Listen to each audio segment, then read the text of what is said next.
Well, hello everyone, and welcome to Eve May's Poetry Corner. So this week, I thought I'd read you your favourite, yes, an Anancy story. The story this week is called Anancy and Ackee and Saltfish. Yeah, you heard it. Are you sitting comfortably? Here we go. Once upon a time, Brother Saltfish was living in the sea. He was a very handsome fish. Everybody used to admire him. As a result, Brother Saltfish got very vain and turned into a megalomaniac. He used to look down on everybody, did not listen to good advice anymore, and spent whole days in front of the mirror. He accorded himself the new title of the Honourable Sir Cod. Well, as we know, pride comes before a fall. One day, the Honourable Sir Cod was very hungry. He got careless and snapped for a worm which wriggled in front of him and got hooked. Yeah, Anancy caught him. So Anancy pulled the line with the hook and flung the big fish into his small boat. When he reached the shore, he salted the codfish and put him on a net to dry in the sun. After a week or so, a young girl sat on a boulder near to the net, looked into her little mirror to put some lipstick on. Sir Cod turned his head and looked into the little girl's mirror. His eyes nearly popped out in horror. "Why, poor me," bawled Sir Cod. "How me turn ugly so? Miss ugly no girl will marry to me." At this moment, Anancy turned up. He saw the fish bawling. "What happened to you?" he asked Sir Cod. "Nobody never will love me," Sir Cod cried. "Me so blasted ugly." "But no," Anancy replied. "You just change a little bit. You turn from Sir Honourable Cod into Duke Saltfish. And you is the most handsome saltfish me see in my life. But yes, me sorry for you. You must lonely. Make we find a friend for you.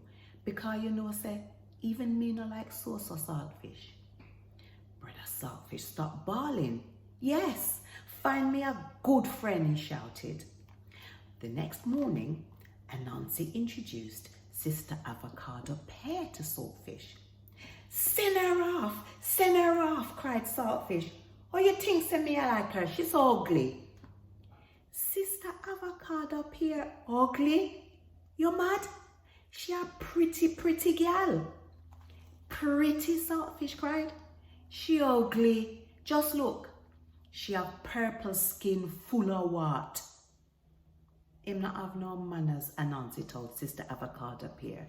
"Me very sorry for the embarrassment." "That all right," Sister Pear said, and walked away feeling highly embarrassed.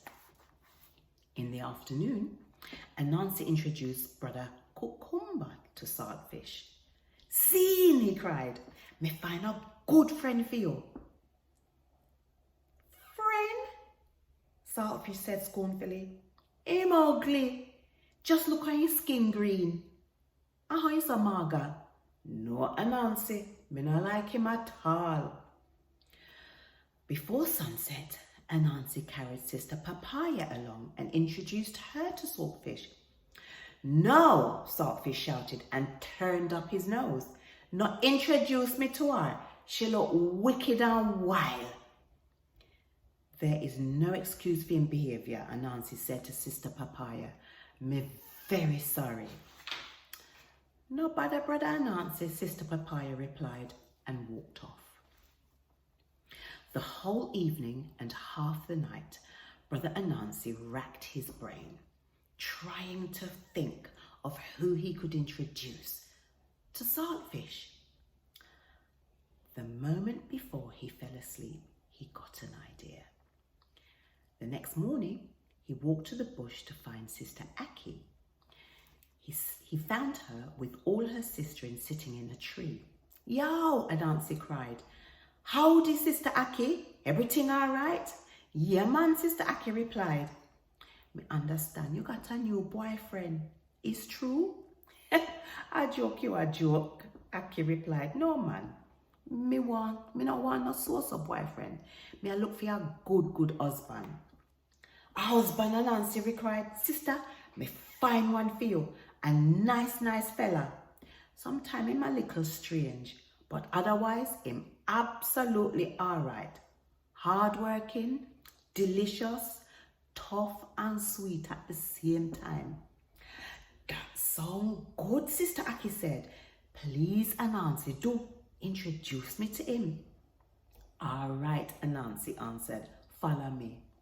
So the two of them walked to the beach where Brother Saltfish lay on the net taking a tan in the morning sun. Him look good for true, Sister Ackee whispered.